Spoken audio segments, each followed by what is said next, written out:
used to joke about being the poorest member of Congress. Don't hold it against me that I don't own a single stock or bond. Don't hold it, I have no savings account. Now, he's among the richest Democrats running for president. Life after the vice presidency fattened Biden's wallet. He and his wife, Jill, made more than $15 million in 2017 and 2018 combined.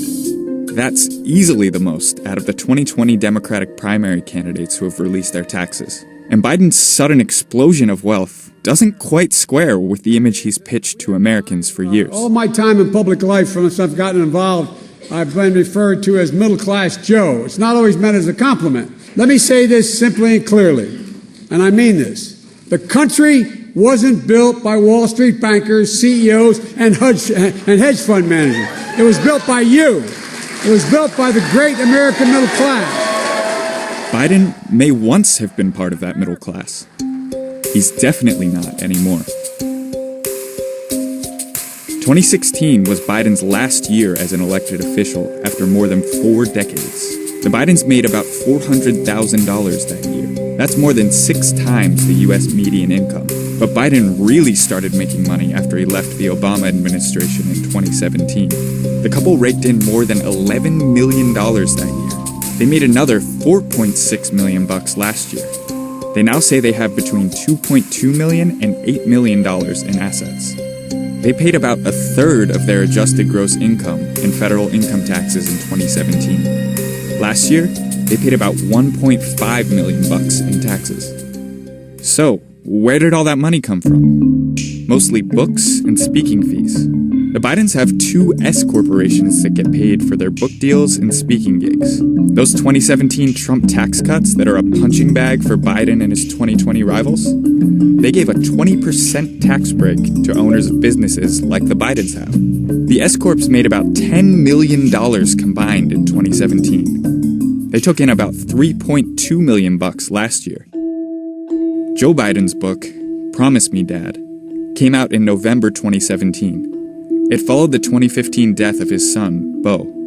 Jill Biden's book, Where the Light Enters, was released in May 2019. Joe Biden promoted his book with a tour in 2017 and 2018. He made tens of thousands of dollars for just about every stop. He raked in as much as $106,000 for one stop.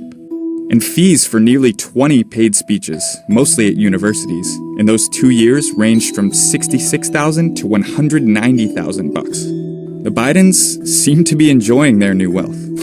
They're renting a lavish 12,000 square foot house in Virginia.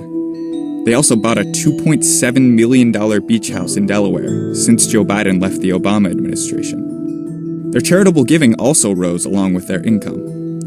The Bidens put about $275,000, or 6% of their adjusted gross income, toward charities last year. In 2017, they gave more than $1 million to charity, about 9% of their income.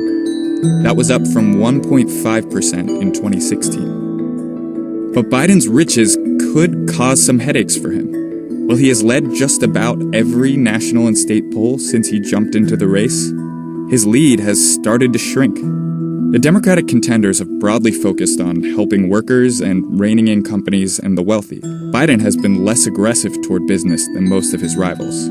And he is already facing heat for being too cozy with the rich. Recently, in remarks to a group of wealthy donors, as you were speaking about the problem of income inequality in this country, you said, we shouldn't, quote, demonize the rich. You said, nobody has to be punished. No one's standard of living would change. Nothing would fundamentally change. What did you mean by that? What I meant by that is, look, Donald Trump thinks Wall Street built America. Ordinary middle-class Americans built America. We reached out to the Biden campaign about whether Biden's riches clash with his campaign message. A spokesman said, fighting for working families has been the defining cause of Joe Biden's life. He added that Biden is running to restore the American middle class, with everybody in on the deal this time. It remains to be seen whether Biden still tries to craft an image around middle-class Joe as he continues his campaign, especially if he wins the Democratic nomination and takes on President Trump in 2020. The president is a self-professed billionaire who hasn't released his tax returns. He broke with decades of precedent in refusing to release them. 10 years of Trump tax returns from the 1980s and 1990s obtained by the New York Times show massive losses for the president's businesses. He didn't pay federal income taxes in 8 of those 10 years. And since Trump was first running for president, Biden has cast him as out of touch with everyday Americans. How can there be pleasure in saying you're fired? He's trying to tell us he cares about the middle class.